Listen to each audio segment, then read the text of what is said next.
You, John Fitzgerald Kennedy, do solemnly swear. I, John Fitzgerald Kennedy, do solemnly swear. That you will faithfully execute the office of President of the United States. That I will faithfully execute the office of President of the United States. And will, to the best of your ability. And will, to the best of my ability. Preserve, protect, and defend the Constitution of the United States. Preserve, protect, and defend the Constitution of the United States. So help you God. So help me God.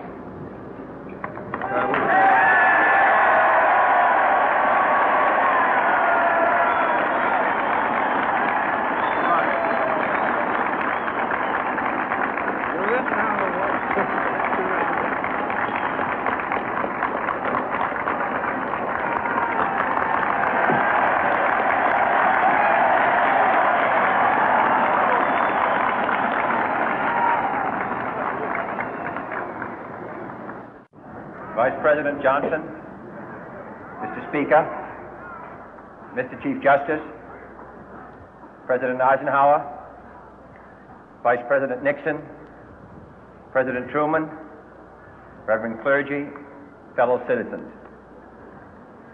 We observe today not a victory of party, but a celebration of freedom, symbolizing an end as well as a beginning, signifying renewal as well as change. For I have sworn before you and Almighty God the same solemn oath our forebears prescribed nearly a century and 3/4 ago. The world is very different now, for man holds in his mortal hands the power to abolish all forms of human poverty and all forms of human life. And yet the same revolutionary beliefs for which our forebears fought are still at issue around the globe. The belief that the rights of man come not from the generosity of the state, but from the hand of God. We dare not forget today that we are the heirs of that first revolution. Let the word go forth from this time and place to friend and foe alike that the torch has been passed to a new generation of Americans born in this century, tempered by war, disciplined by a hard and bitter peace, proud of our ancient heritage, and unwilling to witness or permit the slow undoing of those human rights to which this nation has always been committed and to which we are committed today at home and around the world.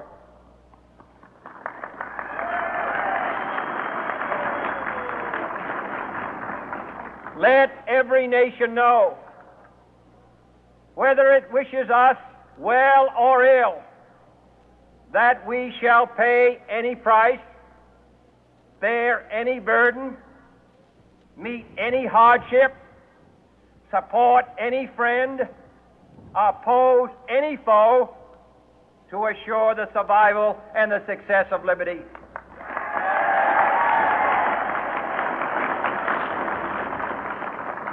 This much we pledge and more.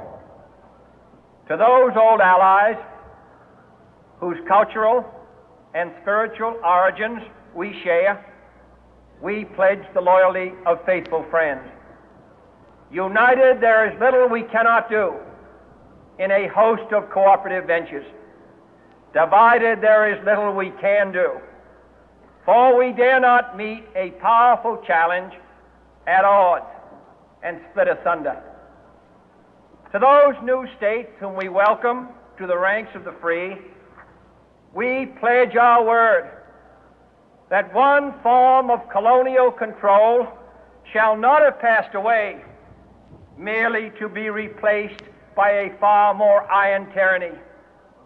We shall not always expect to find them supporting our view, but we shall always hope to find them strongly supporting their own freedom, and to remember that in the past, those who foolishly sought power by riding the back of the tiger ended up inside.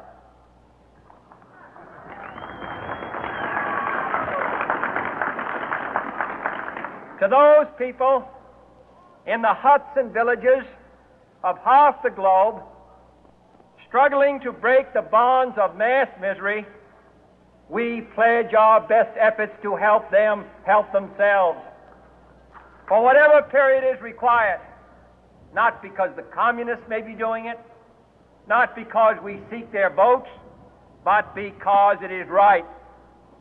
If a free society cannot help the many who are poor, it cannot save the few who are rich.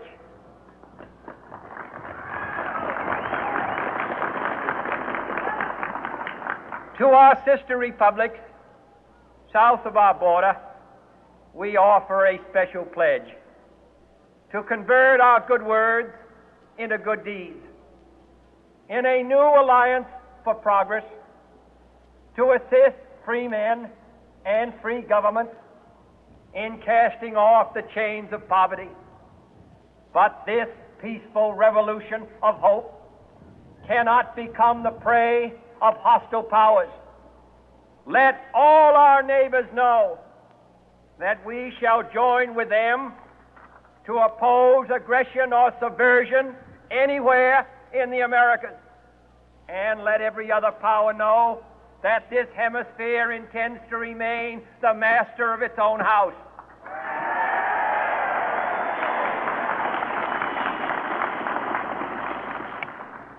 To that World Assembly of Sovereign States, the United Nations, our last best hope, in an age where the instruments of war have far outpaced the instruments of peace, we renew our pledge of support to prevent it from becoming merely a forum for invective, to strengthen its shield of the new and the weak, and to enlarge the area in which its writ may run.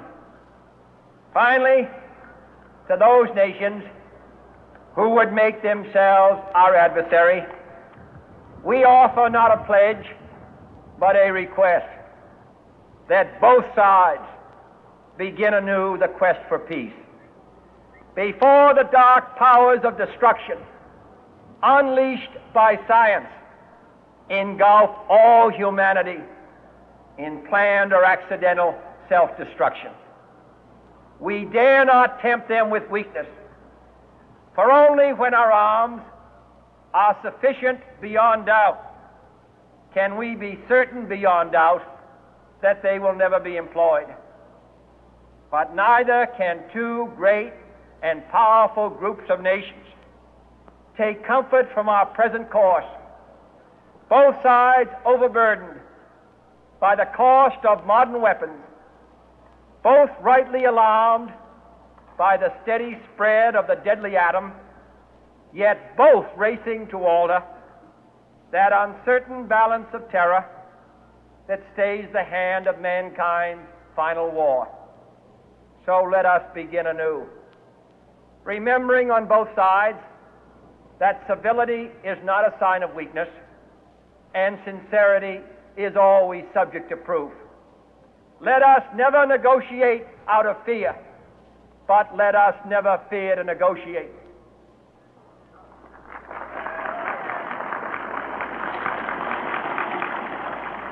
Let both sides explore what problems unite us, instead of belaboring those problems which divide us. Let both sides, for the first time, formulate serious and precise proposals for the inspection and control of arms, and bring the absolute power to destroy other nations under the absolute control of all nations.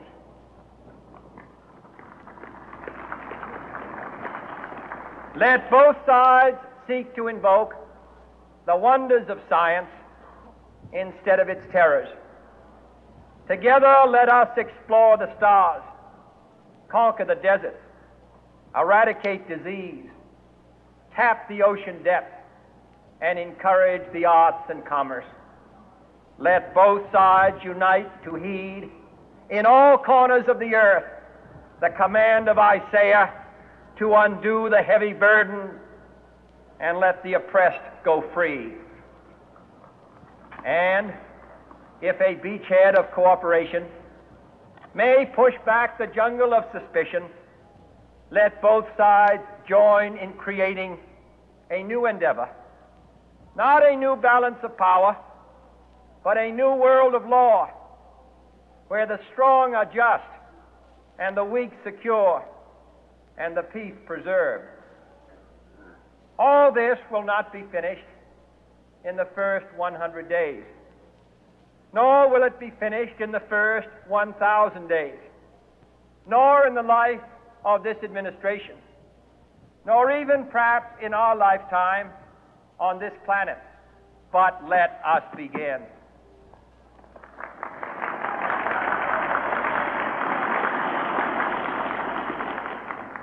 In your hands, my fellow citizens, more than mine, will rest the final success or failure of our course. Since this country was founded, each generation of Americans has been summoned to give testimony to its national loyalty. The graves of young Americans who answered the call to service surround the globe. Now the trumpet summons us again, not as a call to bear arms, though arms we need, not as a call to battle, though in battle we are, but a call to bear the burden of a long twilight struggle, year in and year out, rejoicing in hope, patient in tribulation, a struggle against the common enemies of man, tyranny, poverty, disease, and war itself. Can we forge against these enemies a grand and global alliance, north and south, east and west, that can assure a more fruitful life for all mankind? Will you join in that historic effort?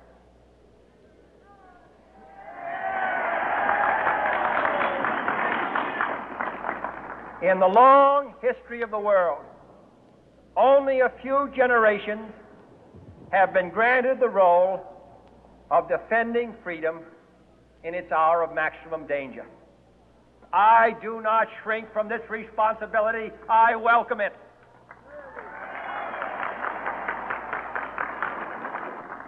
I do not believe that any of us